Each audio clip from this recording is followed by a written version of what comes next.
کشمیر پر بھارتی فوجی قبضے کو 76 سال مکمل۔ کنٹرول لائن کی دونوں جانب کشمیری عوام آج یوم سیاہ منا رہے ہیں۔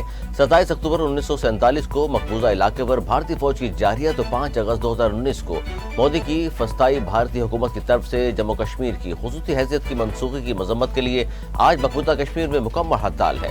آزاد جموں کشمیر، پاکستان اور دنیا بھر میں احتجاجی مارچ، ریلیاں اور سیمینارز ہوں گے۔ تنازع کشمیر خطے میں استحکام اور دنیا میں امن کا مسئلہ ہے۔ جس دن عالمی برادری کو جنوبی ایشیا کے اس تصفیہ طلب تنازع حل کے لیے متعلق اپنی ذمہ داری کا احساس ہوگا، کشمیریوں کی فتح ہوگی۔ یوم سیاہ کشمیر کے موقع پر چیئرمین پیپلز پارٹی بلاول بھٹو زرداری کا پیغام، کہا کشمیریوں کی جدوجہد اور قربانیاں آزادی کے جذبے سے سرشار ایک قوم کی بے مثال تحریک کی آئینہ دار ہے۔ بھارت سے کشمیر کی آزادی قائد عوام ذوالفقار علی بھٹو کا مشن تھا۔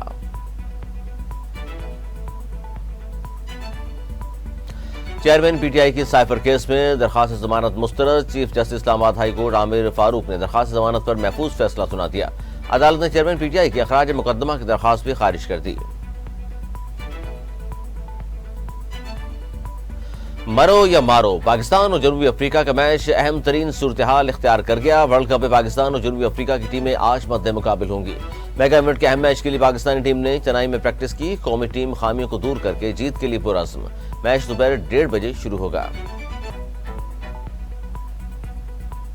عالمی مارکیٹ میں کروڈ آئل کی قیمت میں فی بیرل $5 کمی۔ 1 نومبر سے پیٹرول $20، ڈیزل $16 لیٹر سستا ہونے کا امکان۔ 16 اکتوبر کو پیٹرول $40 جبکہ ڈیزل $15 فی لیٹر سستا کیا گیا تھا۔ Army chief general Asim Munir کہتے ہیں نوجوان نسل ریاستی اداروں کے خلاف پروپیگنڈے کا مقابلہ یقینی بنائے۔ آئی ایس پی آر کے مطابق آرمی نیشنل سیکیورٹی ورکشاپ 25 کے شرکا نے جی ایچ کیو کا دورہ کیا۔ آرمی چیف نے شرکا سے گفتگو میں کہا پاک فوج عوام کی بہتری کے لیے ریاست کے دیگر اداروں کے ساتھ مل کر مختلف شعبوں میں مصروف عمل ہے۔ مسلح افواج دہشت گردی کی لعنت کا بہادری سے مقابلہ کر رہی ہے۔ بھارتی فورسز کے ظفروال سیکٹر سیالکوٹ میں ورکر باؤنڈری پر سیز فائر کی خلاف ورزی۔ بھارت کی بلا اشتعال فائرنگ پر پاک فوج کی بھرپور جوابی کارروائی۔ پاکستانی فورسز نے بروقت کارروائی کرتے ہوئے دراندازی کی بھارتی کوشش ناکام بنا دی۔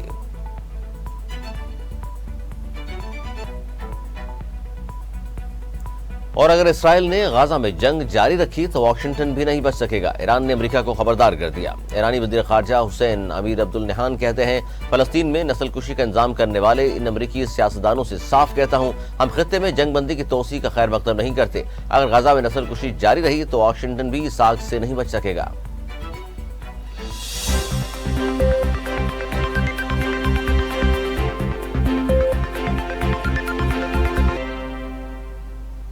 ہیڈ لائنز آپ نے ملاحظہ کی، خبریں تفصیل کے ساتھ ہوں گی اس بریک کے بعد، ہمارے ساتھ رہیے۔